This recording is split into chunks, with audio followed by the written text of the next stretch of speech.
Autobiographie de sainte Marguerite Marie, suite. Mon Seigneur se présentant à moi me découvrit son cœur amoureux. Voici le maître que je te donne, lequel t'apprendra tout ce que tu dois faire pour mon amour. C'est pourquoi tu en seras la disciple bien-aimée. J'en ressentis une grande joie et ne savais quelle action de grâce en rendre à mon libérateur. Je me trouve si abandonné à ce divin maître d'amour que je n'ai pas le pouvoir de recourir ailleurs dans mes nécessités ou difficultés, pour grandes ou petites qu'elles soient.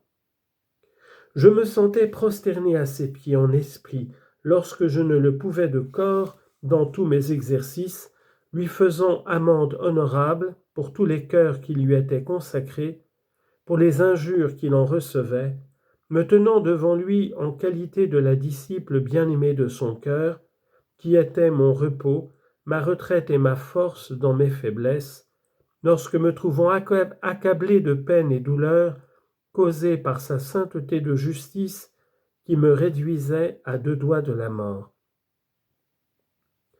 Mais lorsqu'il me voyait à cette extrémité, il me disait « Viens prendre du repos pour souffrir plus courageusement. » Je me sentais abîmé dans cette fournaise d'amour où je ne pensais plus qu'à l'aimer, m'en sentant des mouvements si forts et violents qu'il me semblait que mon âme s'allait séparer de mon corps, qui se trouvait si lassé que je ne pouvais mettre un pied devant l'autre.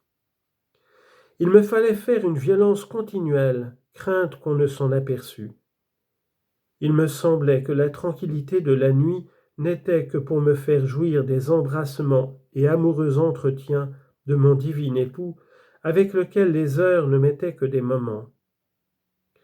Quand je sens mes forces épuisées, je l'appelle à mon secours lui disant « Vous êtes ma force et mon soutien », ce qu'il m'a fait sentir sensiblement. Comme toute ma consolation est au Saint-Sacrement, j'y passais tout le temps qui m'était libre. Notre Seigneur me pressait si fort de l'y aller trouver que, quand je résistais, il me mettait dans un état qu'il me serait difficile d'exprimer, tant je me sentais de peine qui n'était pas moindre lorsque j'y demeurais, quand l'obéissance m'appelait ailleurs. Je sentais une douleur comme si l'on m'eût arraché le cœur. En sortant de l'oraison, je disais « Ô mon Jésus, ne pouvant demeurer en votre présence, j'aimerais mieux mourir que de me séparer de vous par le péché. Venez avec moi pour sanctifier ce que je ferai, puisque tout est pour vous. » Je le serrais sur mon cœur selon qu'il m'avait appris de faire pour me tenir partout contente. Comme l'on me disait que c'était se vouloir montrer singulière que de demeurer au cœur plus que les autres, je résolus de rester à notre cellule, mais il ne fut pas à mon pouvoir. Après avoir résisté quelque temps, je fus contrainte de quitter ce que je faisais pour aller à celui qui m'appelait. Et en allant, il me dit d'une voix « Je te le ferai bien ». Il me dit d'une voix irritée « Apprends que, si tu te retires de ma présence, je te le ferai bien sentir et à toutes celles qui en seront cause. Je leur cacherai ma présence et elles ne me trouveront point lorsqu'elles me chercheront. » Je résolus de ne plus me mettre en peine de ce que l'on dirait. Une fois, me préparant pour la Sainte Communion, j'entendis une voix qui me dit « Regarde, ma fille, le mauvais traitement que je reçois de cette âme qui me vient de recevoir.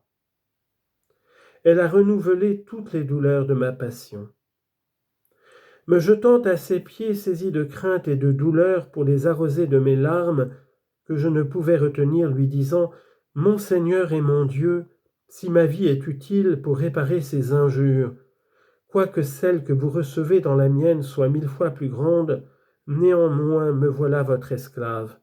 Faites de moi ce qu'il vous plaira.